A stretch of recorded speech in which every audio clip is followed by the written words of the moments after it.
అమరావతి పునఃప్రారంభం సందర్భంగా 34,000 ఎకరాలు ఇచ్చి 29,000 పైచిలకు రైతులు గత 5 సంవత్సరాలుగా నలిగిపోయి ఇక్కడికి వచ్చి రోడ్ల మీదకి వచ్చి ముళ్ళ కంచెల మధ్యలో కూర్చొని పోలీసు లాఠీ దెబ్బలు తిని కేసులు పెట్టించుకొని ఇంట్లో పెద్దవాళ్ళని కానీ చాలామందిని 2,000 పైచిలకు రైతులు ప్రాణాలు కోల్పోయి మీరు నలిగి బాధపడి మీ కన్నీళ్ళు తుడిచే వాళ్ళు ఉన్నారా ఆ రోజునని చాలాసార్లు మహిళా రైతులు నన్ను అడిగారు. ఇది గౌరవ ప్రధానమంత్రి శ్రీ నరేంద్ర మోదీ గారికి తెలుస్తుందా అని ఒకసారికి 5 సంవత్సరాల క్రితం మీరు అడిగారు. నేను ఆ రోజు ఆయనకి తెలియకుండా ఏది ఉండదు, అమరావతి శాశ్వత రాజధానిగా ఉంటుందని ఆ రోజు మేమందరం కలిపి మాట ఇచ్చాం.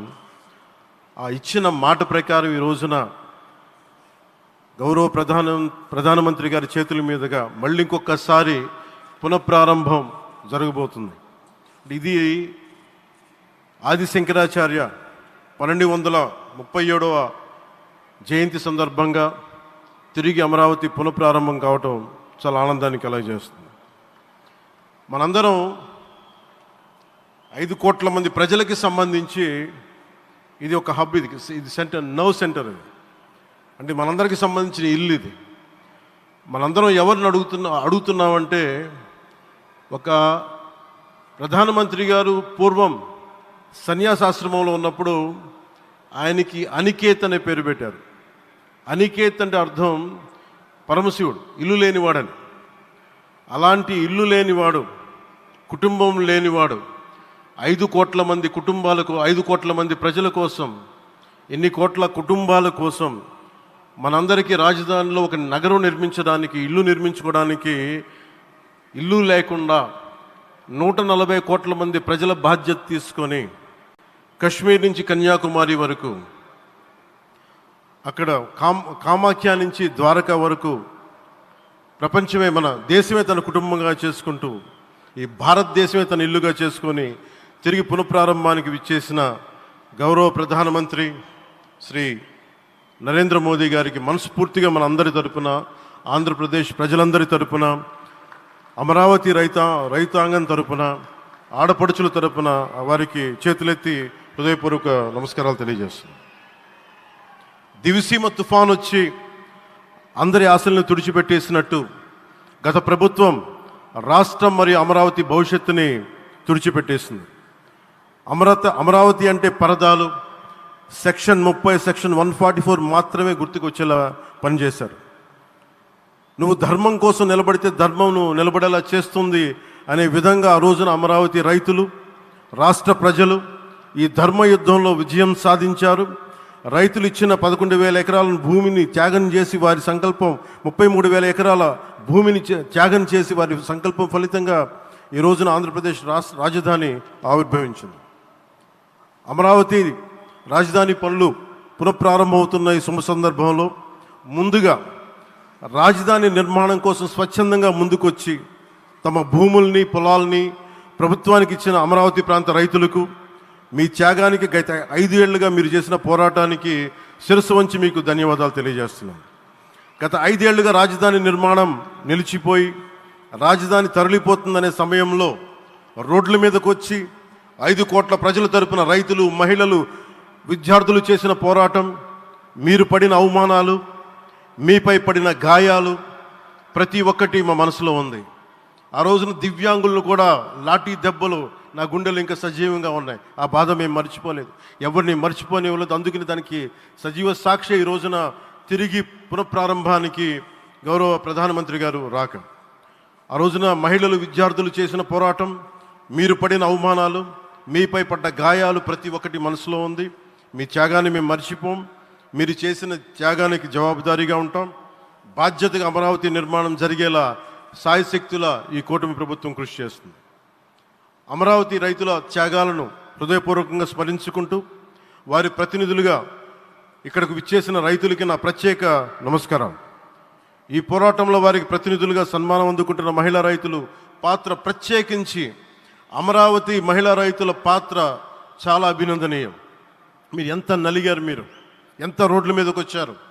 మగవాళ్ళు ఆపేస్తే ఆడపడుచులు బయటకు వచ్చి తిరిగి పౌరుషం చూపించారు, ఆంధ్ర పౌరుషాన్ని చూపించారు. మీరికి నా ప్రత్యేక అభినందన. వాళ్ళు చూపిన సాహసం, సహనం అందరికీ ప్రేరణగా నిలుస్తాయి. వేదిక మీద ఉన్న నా మంత్రివర్గ సహచరులకి, గౌరవ ప్రధానమంత్రి శ్రీ నరేంద్ర మోదీ గారికి, విజనరీ అయిన గౌరవ ముఖ్యమంత్రి శ్రీ నారా చంద్రబాబు నాయుడు గారికి, సోదరులు లోకేష్ గారికి, గవర్నర్ గారికి ప్రత్యేకించి నా హృదయపూర్వక నమస్కారాలు, ధన్యవాదాలు తెలియజేస్తున్నాను. అలాగే ఇతర సహచరులకు, సభకు హాజరైన వారికి, రాష్ట్ర ప్రజలకు కూడా నమస్కారాలు తెలియజేస్తున్నాను. ఇక్కడ రైతులు భూమిని మాత్రమే ఇవ్వలేదు, రాష్ట్ర భవిష్యత్తును నిర్మించే ఆశలను, విశ్వాసాన్ని ఇచ్చారు. కానీ 5 సంవత్సరాల్లో గత ప్రభుత్వం ఆ త్యాగాన్ని అవమానించింది. 3 రాజధానులు అస్తవ్యస్త విధానంతో ప్రజల విఘ్నతని, అమరావతిని అగౌరవపరిచింది. ఈరోజు ఈ వేదిక నుండి మేమందరం మీకు హామీ ఇస్తున్నాం, అమరావతి మళ్ళీ ఒక ప్రపంచ స్థాయి సర్వశ్రేష్ఠ రాజధానిగా ఆవిర్భవిస్తుంది. అమరావతి ఒక ఆర్కిటెక్చరల్ జోన్, ఒక కాంక్రీట్ జంగిల్గా మిగిలిపోకుండా జవాబుదారీతనం, న్యాయం, ప్రజాస్వామ్యానికి ప్రతీకగా నిలవాలని ఆకాంక్షిస్తున్నాను. కేంద్రంలో రాష్ట్రంలో స్థిరమైన ఎన్డీఏ ప్రభుత్వం ఏర్పడిన కారణంగా అభివృద్ధి కార్యక్రమాలు వేగంగా సాగుతున్నాయి. మేనిఫెస్టోలో ఇచ్చిన హామీలన్నీ దశల వారీగా బాధ్యతాయుతంగా అమలు చేస్తున్నాం. కేవలం మ్యాచింగ్ గ్రాంట్స్ ఇవ్వని కారణంగా గత ప్రభుత్వం రాష్ట్రం కేంద్రం నుంచి పొందాల్సిన 1000 కోట్లు నష్టపోయింది. కానీ ఈ ప్రభుత్వం కోఆపరేటివ్ ఫెడరలిజం స్ఫూర్తితోటి, పరస్పర సహకారంతో పనిచేస్తున్నాం.